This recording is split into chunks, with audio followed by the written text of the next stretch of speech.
เด่นเห็นแล้วพี่น้องเห็นแล้วนี่กำลังคิดเวียกพี่น้องเอ้ารู้สึกว่ามันไกลพี่น้องนี่เด็กน้องเดิมนี่น้องเดิมพี่น้องนี่ซูมให้ดูนี่ชอบนั่งเห็ดกันนี่งามนี่เพราะว่ามันใกล้เส้นทางเลยพี่น้องแต่ว่าบ่มีไฟหูเขาก็ย่างไปยังมาระวังงูเด้ระวังงูเด้เว้ยเอ็นยังบ่เป็นยังเงินเอาเงินมีอยู่ป่าจ้ะเอ็นยังตกใจยังเห็นยังเอาบอกเบิ้งเจ็บวางงูเลยตกใจแบบเบิ้งเงินใส่จับเบิ้งโอ้ไพ่เงินมาได้ใส่เงินไอ้แจ็บโมเมนต์ไอ้บ่ทันย่างขึ้นถึงเด้ย่างมากก็ยืนอยู่นี่เอ้าเงินเทวดาตกเท่เอ้าบ่ทันได้ย่างขึ้นถึงเด็กค่อยมานี่ค่อยยืนอยู่นี่เด้บอกในกองกระสือได้บอกในกองกระสือบ่แม่นเงินเฮาเลยเอาอย่าทะเลาะกันนะเจ็บเอาจะเห็นบ่ค่อยย่างขึ้นถึงบ่เห็นค่อยย่างคนก็อยู่นี่เขตนี่สิเอามือยังไปเดะอยู่นี่แต่นี่เด้อเขาอยู่นี่ค่อยก็เย็บมันบ่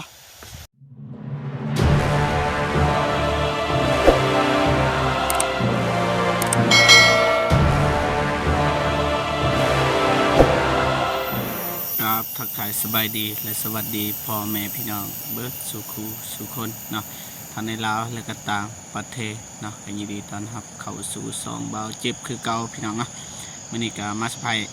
น้องเดิมพี่น้องนี่ทุกปลาเลยพี่น้องมากับน้องสายสบายดีเนาะสบายดีไหมสบายดีพี่น้องได้นี่ก็มากับน้องสายมาสะพายน้องเดิมอยู่ป่าพี่น้องเนาะเพราะว่ามีเรื่อยหักจากฝั่งไทยพี่น้องนะเรียนพี่สาวแนนซีพี่น้องนะฝากเงินให้เบาเจ็บ500 บาทมาให้น้องเดิมนะพี่น้องนะแต่ว่ายังมีอีกแม่พิมพ์เพิ่นได้ฝากเครื่องคองหรือกับเงินแต่ว่าทีมงานเราบ่ได้มาพี่น้องนะเพราะว่าแม่เพิ่นฝากนำเบานุ่งแต่ว่าทีมงานเบานุ่งเบาเตียงก็บ่ได้มาทางนี้พี่น้องนะเบาเจ็บก็เลยเอาแต่เงินของเอื้อยแนนซีพี่น้องนะมาให้น้องเดิมพี่น้องนะจะเป็นอะไรไปติดตามรับชมน้ำกันพี่น้องนะเฮาสิไปสะพายคือค่อยไปเพราะว่าทางมันจะยากพี่น้องนะเฮาสิบ่ปากค่อยไปเบิ่งว่าน้องเพิ่นกำลังเฮ็ดหยังพี่น้องนะไปเลยน้องนะรู้สึกว่ามันลำบากเนาะรถเนี่ยเขาสิจอดไว้อยู่นี่นะฝนตกไปนะลงไปก็ลำบากเลยนะจะน่าขึ้นไปสิซ้ำได้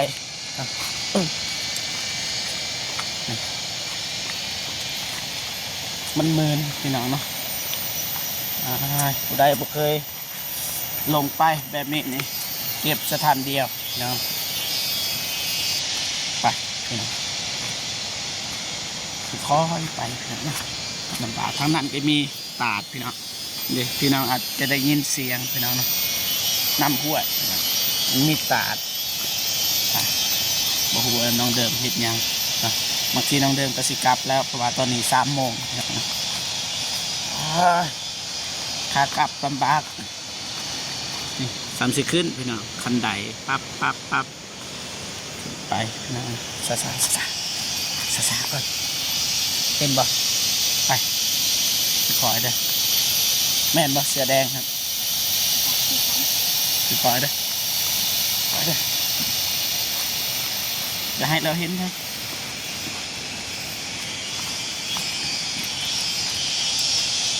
บ่ให้น้องเดิมเห็นหยุดก่อนให้ไปก่อน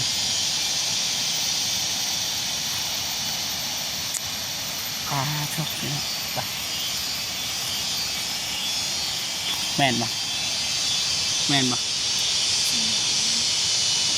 โมเมนต์มัน นี่พี่น้องอันนี้บ่แม่นอันนี้ดินไผนี่ ดินหมอกเลย หึ ดินแรง ดินเขาหมดดินน้องเดิมเมืองใดเบื้องนี้เบื้องนี้เด่นเห็นแล้วพี่น้องเห็นแล้วนี่กำลังคิดเวียดพี่น้องเอ้ารู้สึกว่ามันไกลพี่น้องนี่เด็กน้องเดิมนี่น้องเดิมพี่น้องนี่ที่ซูมให้ดูนี่ปลาเถอะเสียหยานี่แหละน้องเดิมชีวิตของน้องเดิมมันบริง่ายเลยพี่น้องนะทีมงานเขากับพยายามซอยน้องเดิมแต่ว่านี่ก็ยังมาเฮ็ดเบียกคือเก่าพี่น้องนะขณะบางทีน้องเพิ่นก็เมื่อบานบ่เจ็บสิมาส่งพี่น้องไปพี่น้องเราสิไปเบิ่งเอาเงินไปให้น้องเดิมพี่น้องนะไป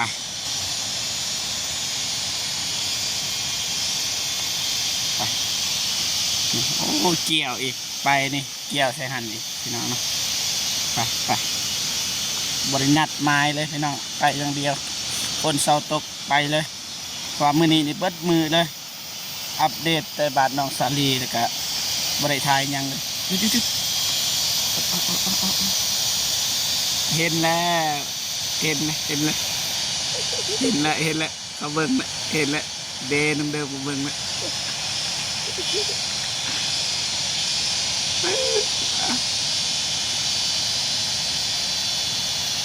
เห็นนะโอ้นบสบายดีเลยพี่น้อง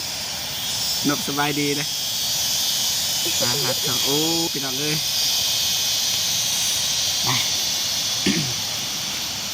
เห็นก็เห็น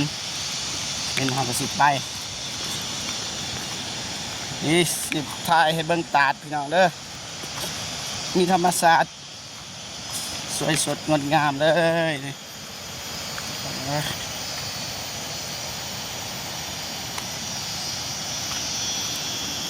เป่า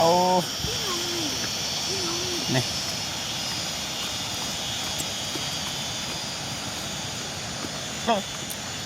พี่น้องสูงเลยนี่ประมาณ30 เมตร 40พี่น้องนะเพราะว่าแต่ก่อนอายของเบาเจ็บเคยไปแทกแล้วเคยไปวัดน้องวัดแล้วว่าประมาณ30 ปลายหรือว่า40นี่แหละความสูงพี่น้องนี่ทางนี้คันเห็ดบอลท่องเที่ยวนี่นั่งแค่นี้แหละนั่งเห็ดอันนี้น้ำเพราะว่ามันใกล้เส้นทางเลยพี่น้อง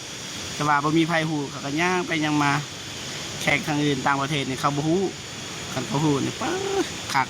เพราะว่ามันงามดันรูมมันงามนะพี่น้องไปหาน้องเดิมก่อน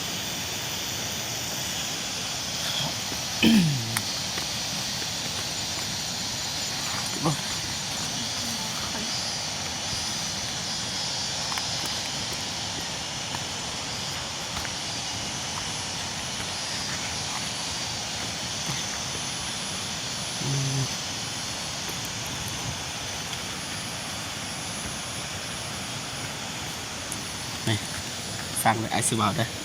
ตัวอย่างว่าไอ้ฟังเด้อตัวอย่างว่าไอ้ไปสัมผัสน้องเดิมให้น้องเป็นคนไปเสียเงินอยู่เทิงเด้อบัตรเราเสียหยาดเราก็เห็นเด้อบ่ต้องให้เราเห็นเด้อโอเคป่ะ โอเค ได้โอเคมา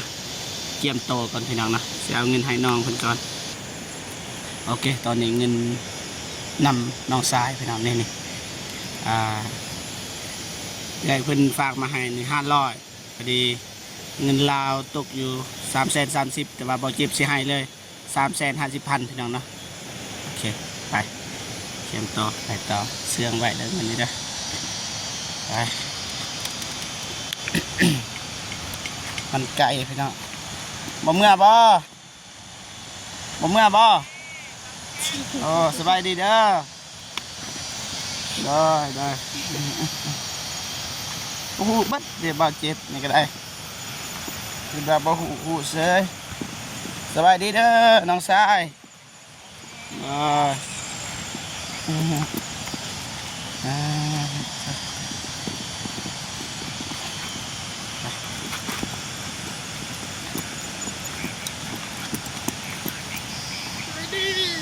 เป็นมาไปทางนี้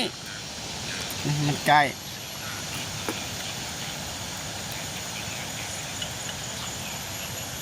โอ้ยปลูกกาแฟบ่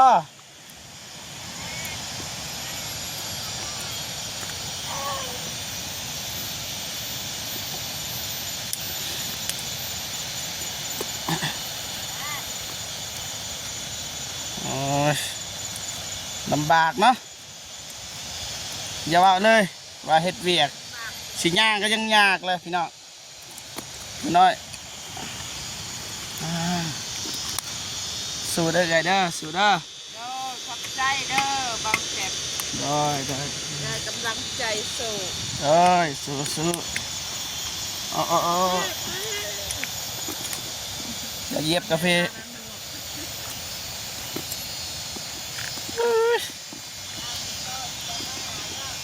โคตรลำบากเนาะฝนตกเขายังมาขึ้นเอาพี่น้องเพื่อทำภารกิจเพื่อว่าจะให้น้องเดิมเฮ็ดเวียกหนักเกือบ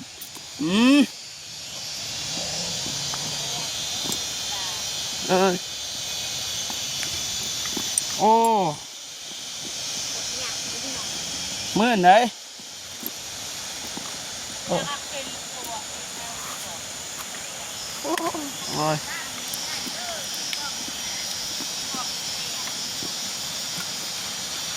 โอ้เอาขี้ดินออกก่อนพี่น้อง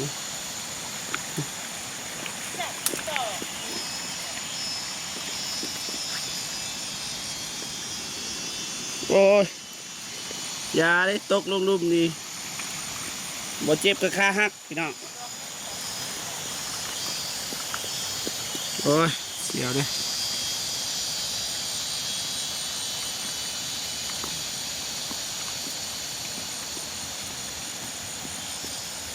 โอเคหลอดไปพี่น้องนี่ส่วนกาแฟ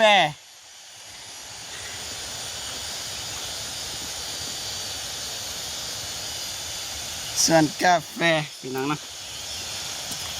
โอ้ย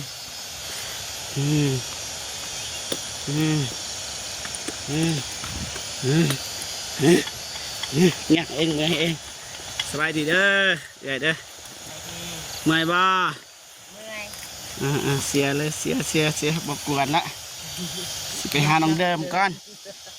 หาน้องเดิมโดยเฉพาะพี่น้องนะเห็นเก้าคันนี้อันนั้นเด้อฝากเด้อ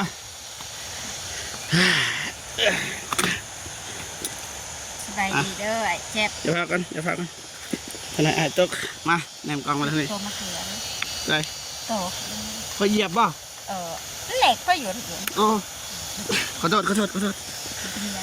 สบายดีเด้อไอ้เจ็บสบายดีเด้อพ่อแม่พี่น้องคุณยายใจบุญทุกท่านสบายดีFC ทั้งไทยทั้งลาวอยู่ต่างประเทศมีในบ้านก็สบายดีเบิดสมูทุกคนเด้อสบายดี ได้ฝนตกหนักบ่ทางนี้ ตกหนัก ตกหากับออกไปเฮ็ดเวียกบ่นี่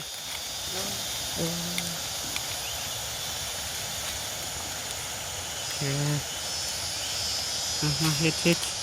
มักแตงดินี่บ่โอ้ แซงเป็นแถวเลยพวกทะเลแตงนักบาวเจียงทองซื้อมาให้ขนาด โอ้มีหวยนำลำเซ่มีตาดคักตัวอย่างไปผิดพลาดเด้กินอะไรมาตีเถิงเสร็จยังไง เล่นเลย และนี่ไปใช้มันลายเด้ มันลายกระต่ายแล้วเนาะ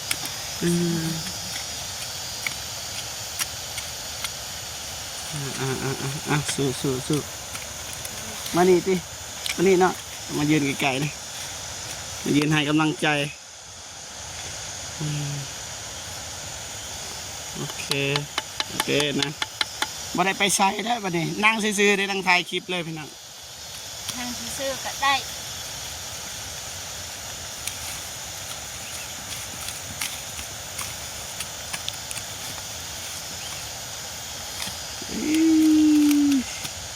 พ่อแม่พี่น้องเอ้ยเมื่อวานมาสิพักตัวอีกสุดท้ายมาเฮ็ดเวียกสับ บ่ได้แล้วเจ้านี่ตัว FC โอ้ฝนตกเลยไปเฮ็ดรถ ไอ้เบิ้งส่วนกาแฟเดี๋ยวเบิ้งหอกเสียเอาหนึ่ง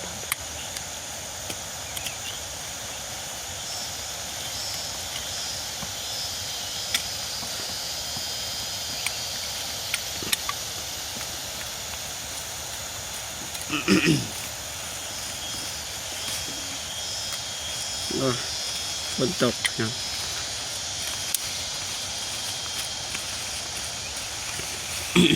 โอ้ลำบากเลย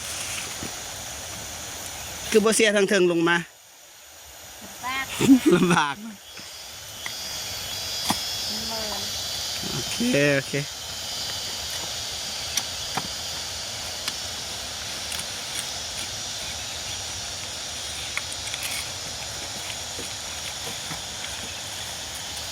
คอยเด้อ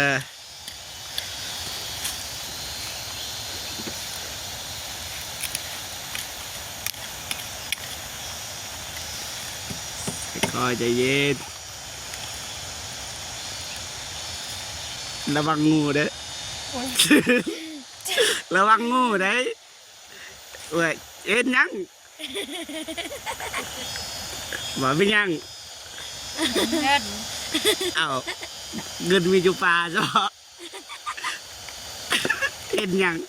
ตกใจ ตกใจยังตกใจยังเห็นยังเอาบอกเบิ่ง เจ็บว่างูเลยตกใจแบบเบิ้งเงิน เงินใส่จับเบิ่งโอ้ไพ่เงินมาได้ใส่ เงินไอ้เจ็บ โมเมนไอ้บ่ทันย่างขึ้นถึงเด้ย่างมากก็ยืนอยู่นี่เอ้า เงินเทวดาตก เท่เอ้าบ่ทันได้ย่างขึ้นถึงเด้ค่อยมานี่ค่อยยืนอยู่นี่เด้บอกในกองก็ซื้อเด้บอกในกองก็ซื้อบ่แม่นเงินเฮาเด้เอ้า เดี๋ยวตัวกันได้เจ็บ เอาจะเห็นบ่ค่อยย่างขึ้นถึงบ่เห็นค่อยย่างค่อยก็อยู่นี่เขตนี่สิเอามือยังไปเดชอยู่นี่แต่นี่เด้อค่อยอยู่นี่ค่อยก็เหยียบแม่นบ่ค่อยก็เหยียบจ้าไอ้จักรวาล กระเยอะ ฮะ นี่เยอะยานบกะเอานี่กันเป็นสัน อ้าวกันบ่กล้าเอาให้อ้ายสั่น เจ็บกันได้ เอาบ่ได้ย่างกันเด้งได้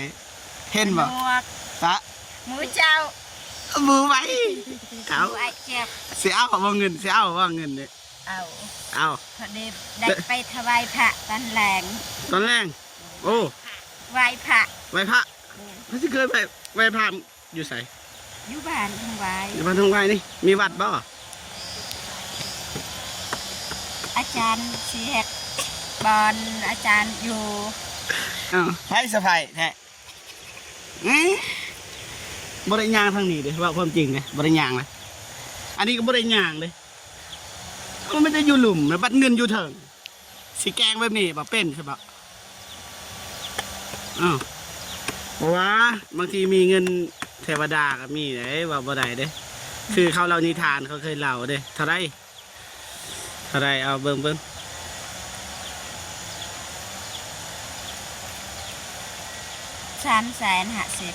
150,000 เลย อยู่ได้เด้ปั่นกันบ่ ตัวอย่างว่าเอาว่าจังซี่ซะบางทีเงินของคนอื่นนะมันเฮียนะ ต้องเพิ่นกันโห ตายกันนี่ ฝนตก ฝนตกได้เงินก็ฝนตกบัดนี้ ฝนตกอีนี่ พักผ่อนบ่เพราะว่ามันมื้นมันค่ำจังนั้นบางทีน้องเพิ่นเมื่อบานมื้ออื่นบ่จึงเมื่อ มื้ออื่นเพราะว่าตอนแรงอยากถวายพระ อยากทำบุญน้องบ่เฮ็ดบุญน้องก็มีบุญแล้ว ทำบุญไหว้พระมื้อตอนเช้ามื้อวานกับตอนเช้ามื้อนี้ก็ใส่ จะได้ บาตร ตัวเก่าเลย ขาด ป้า น้ำ แดงเบิดพี่น้องนี่แดงเบิดไปเมื่อบ่ฝนตก เมื่อ เมื่อบ่ ตอนอายเจ็บ ไอ้ต้น เลย อ่า เงินไข่แท้ เงินไผแท้ว่า เงินไอ้เจ็บเงินเทวดา บ่แม่นเด้ อายบ่มีเงินอายบ่ได้มีเงิน ไอ้บ่มี ไปปะ อ้าวเอายางมาแต่ลุ่มนี่เขาก็ยืนอยู่นี่เงินมันไปอยู่เทิงได้จังไดมันก็อยู่ในอีกหินเต็งไว้อีก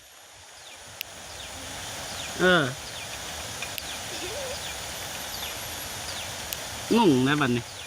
ฉันสาธุที่ไปถวายพระกันแรงเงินตัวนี้ อ่า ทำบุญนำกันได้บุญกุศลนำกัน เงินไผ่แท้ บ่ฮู้เอาเงินไทย น้องคิดว่าแบบเป็นเงินอายนะคิดบ่เพราะว่าอายบริย่างขึ้นเทิงเลยอันนี้น้องคนนี้ก็บริย่างขึ้นเทิง เงินเทวดาตกมาจ้ะเงินไทยน้องดื่มก็บ่ฮู้เอาเงินไทย แต่สิ่งที่ฮู้คือเงินไอ้แคบ อ้าวพูดจังไดอายบริย่างขึ้นเทิงอ้าวโอเคไปเมื่อ มันตก ฝนตกไปเมื่อก่อนไปอาสิเมื่อนำลัง อย่างโอ้แห้งเปียกตายแล้ว หินมันลาย ไปกลับเรื่อยไปฝนตก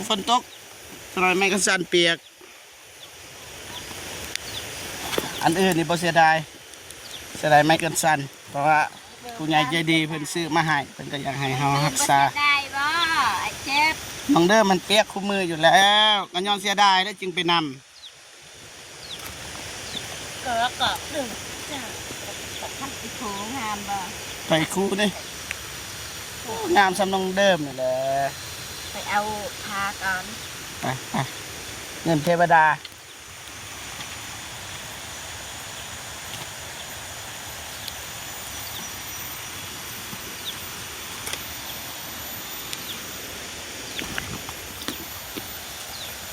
ไปเจ็บกลัวแล้วพอมาพี่น้องเลยเราเจ็บนี่เป็นฮะ ภาษาจังที่โดน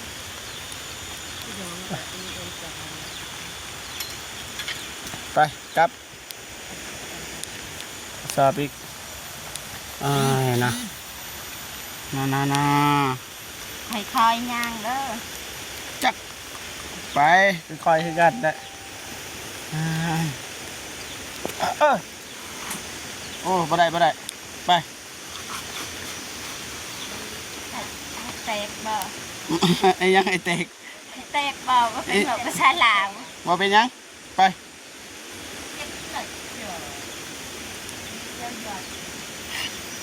โอ้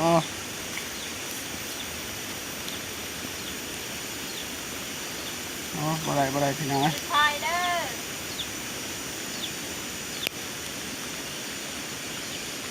สั่นเบิดเลยพี่น้องเอ้ย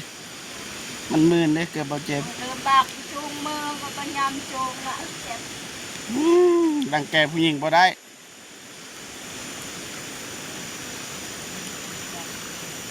โอเคหลอดแล้วพี่น้อง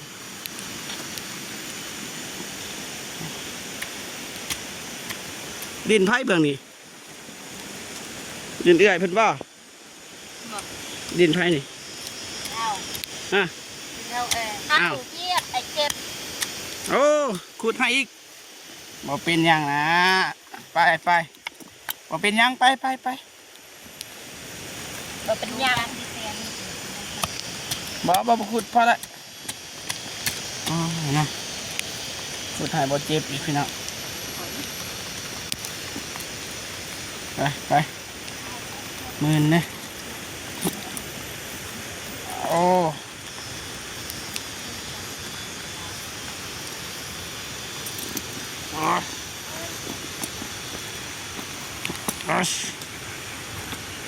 อ้าวมีเขียดบ่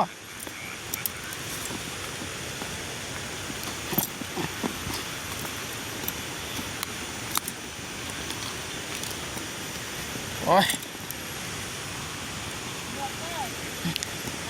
ด้วย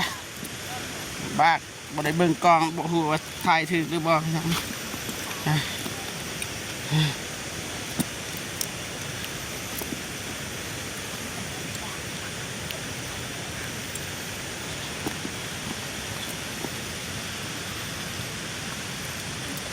เอ้ยมา นั่ง นั่ง ปีอะเด้อ สบายดีอีกครั้ง นี่ดอกไม่เจ็บไปแค่นั้น บ่เป็นหยังบ่เป็นหยังยืนเลยคันบ่ ค่ะ จะน่า ดีครั้งเด้อเมื่อยเด้บ่จักสินั่งพี่น้องมีหยังนี่ เด้อเลยเอาไปนี่บ่ นี่ ม่วง เงินเทวดาเสียจังไดบ่ส่งบ่ สอง อหย่างคันแห้งบ่เป็นจังไดอายก็ซอยบ่ได้เด้อยู่ในป่านี่มีแต่อดเอานะได้แต่ให้กำลังใจ บ้อง นี่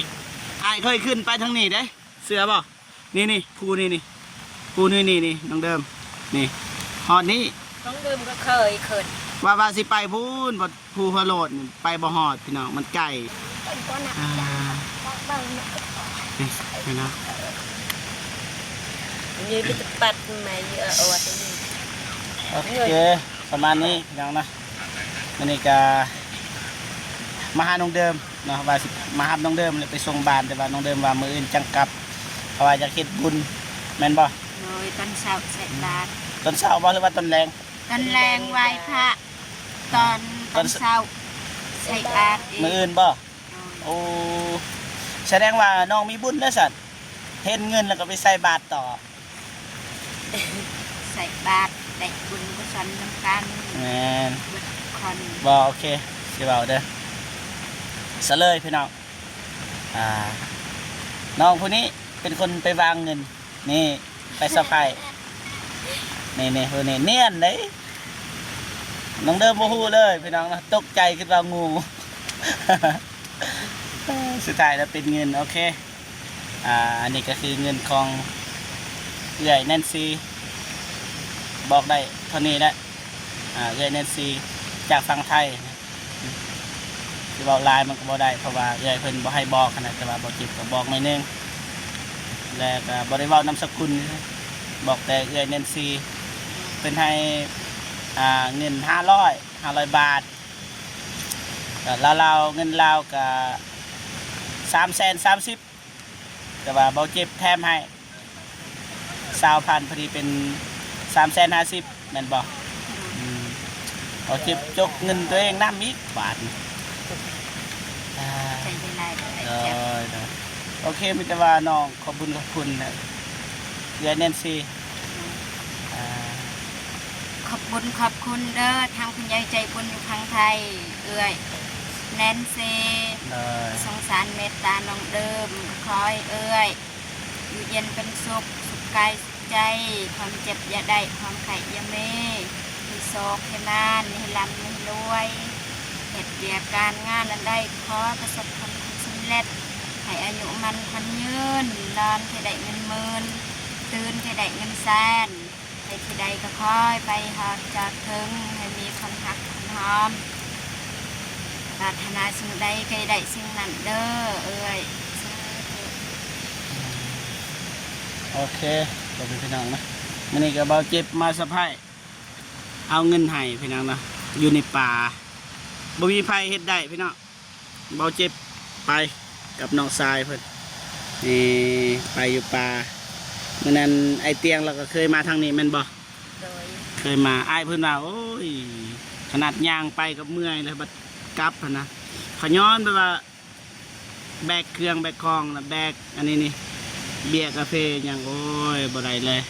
หนักท่านครูลงถอย เอื้อยเพิ่นก็เห็น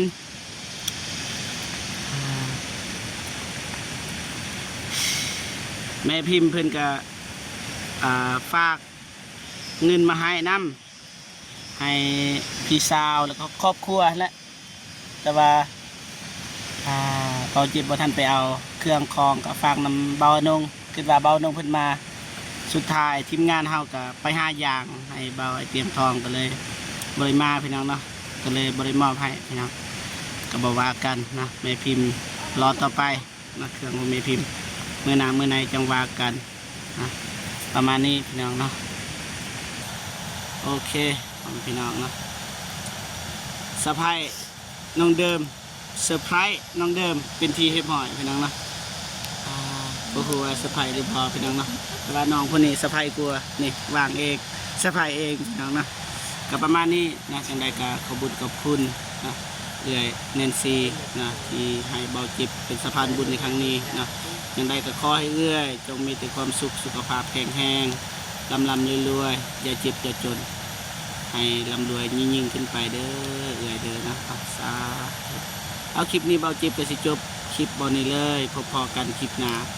สำหรับคลิปนี้ขอกล่าวคำว่าสบายดีเด้อสบายดีพ่อแม่พี่น้องนะเอาบ๊ายบายพี่น้องนะ